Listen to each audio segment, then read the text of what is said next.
জানেন এই ধরিত্রীর বুকে মা সরস্বতীর জন্ম কিভাবে হয়েছিল? এক শাস্ত্র মতে দেবী সরস্বতীর জন্ম নাকি মহাদেবের চতুর্থ মুখ থেকে হয়েছিল এবং ব্রহ্মাকে তিনি পতি হিসেবে গ্রহণ করেছিলেন। আবার অন্য এক শাস্ত্র মতে তিনি নাকি ব্রহ্মার মানস কন্যা। আর সরস্বতী দেবীকে বাগদেবী বা কেন বলা হয়? মা সরস্বতীর পুজোর আগে কুল খাওয়া নিষেধই বা কেন? আজকের পর্বে জানাবো এই সবটা। আমাদের আদি কথার পর্বগুলো যদি আপনাদের ভালো লেগে থাকে তাহলে সাবস্ক্রাইব করতে ভুলবেন না। মা সরস্বতীর জন্ম বৃত্তান্ত নিয়ে নানান মত রয়েছে। কেউ বলেন পরমাত্মার মুখ থেকেই তিনি নির্গত হয়েছেন, আবার কারো মতে পিতা ব্রহ্মার মানস কন্যা তিনি। বেদ অনুযায়ী সরস শব্দের অর্থ জল, আর সরস্বতী শব্দের অর্থ জলবতী। প্রাচীনকালে এক নদীর নাম ছিল সরস্বতী। এই নদীর তীরেই তৈরি হয়েছিল বেদের পুঁথি, তাই দেবীকে বেদমাতাও নাকি বলা হয়। বিশেষজ্ঞদের মতে সেই থেকেই দেবী পূজিত হন বিদ্যার দেবী রূপে।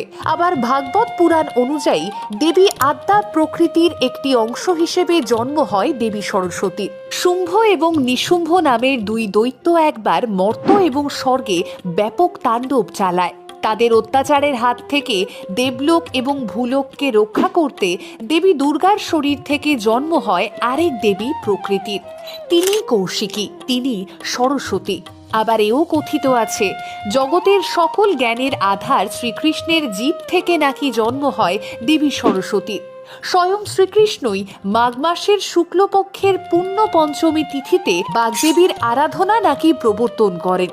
পাশাপাশি বায়ু পুরাণ অনুযায়ী দেবাদিদেব মহাদেব একবার পাপে পরিপূর্ণ পৃথিবীকে ধ্বংস করবেন বলে স্থির করেন।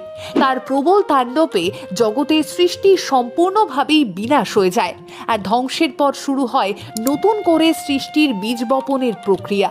সেই সময় অনেক ভেবে সৃষ্টির দায়িত্ব পালনকারী প্রজাপতি ব্রহ্মা তার অন্তর থেকে জন্ম দেন এক দেবীর।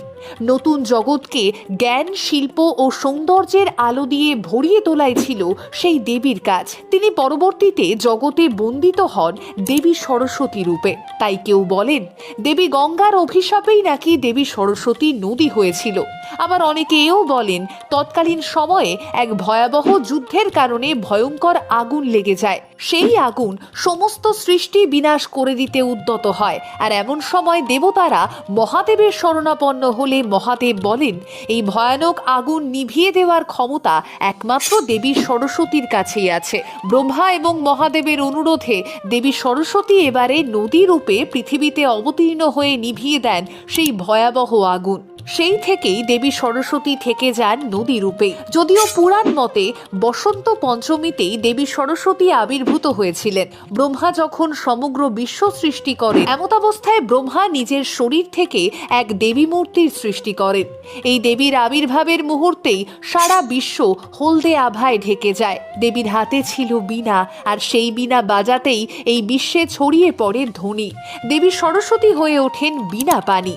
দেবীর আগমনে সারা বিশ্বে শব্দ বা কথার জন্ম হয়েছিল বলে অনেকেই দেবীকে বাগদেবীও বলে থাকেন।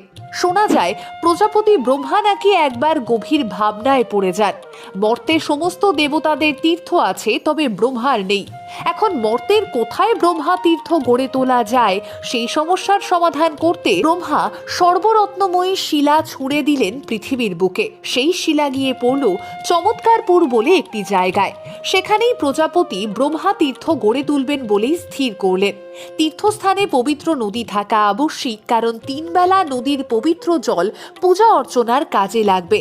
এবারে ডাক পড়ল দেবী সরস্বতীর, কারণ গতিশীল জ্ঞানের জন্য সরস্বতী নদী রূপেই কল্পিত। গঙ্গার অভিশাপে 5000 বছরের জন্য মর্তে নদী হিসেবে বাস করতে বাধ্য হন সরস্বতী। ব্রহ্মার ডাকে পাতাল লোক থেকে এবারে উঠে এলেন দেবী, কিন্তু মর্তে নদী রূপে তিনি বিরাজ করতে পারবেন না। লোকজনের স্পর্শে ভয় পান বলেই তিনি পাতালে অবস্থান করেন। এবারে সেই সমস্যারও সমাধান বের করলেন ব্রহ্মা। চমৎকারপুরে পাতাল লোকের সঙ্গে যুক্ত একটি হ্রদ খনন করলেন। সেখানেই দেবী সরস্বতী বিরাজ করতে থাকলেন।